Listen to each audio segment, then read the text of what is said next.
അശ്വതി ബാ ബാ ബാ ബാ ബാ ബാ ദാ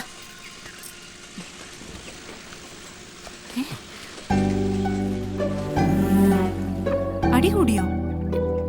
ഇല്ല. പിന്നിങ്ങനെ ഇത് കാറ്റടിച്ചു മുറിഞ്ഞോ? നോക്കിക്കോ, ഇത് ഞാൻ പപ്പുവിന്റെ കുഞ്ഞമ്മയോട് പറഞ്ഞു കൊടുക്കും. ഇല്ലെന്നേ, ഇതെന്റെ നഖം കൊണ്ട് പോറിയതാ. നഖം കൊണ്ടാ ഇങ്ങനാണോ?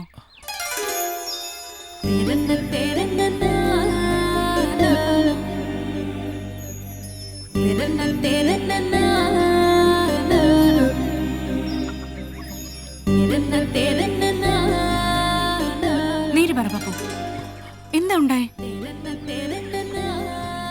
ലൈബ്രറിയിൽ ഇന്ന് വഴക്കുണ്ടായോ? ഒന്നുമില്ലെന്നേ. എന്താ പടി പെണ്ണെ, അവൻ എന്തോ പറ്റിയതാ? ഓ, ആമ്പിള്ളേരല്ലേ, അവര് തമ്മി എന്തോ പറഞ്ഞ് വല്ല അടിപിടി ഉണ്ടായി കാണും.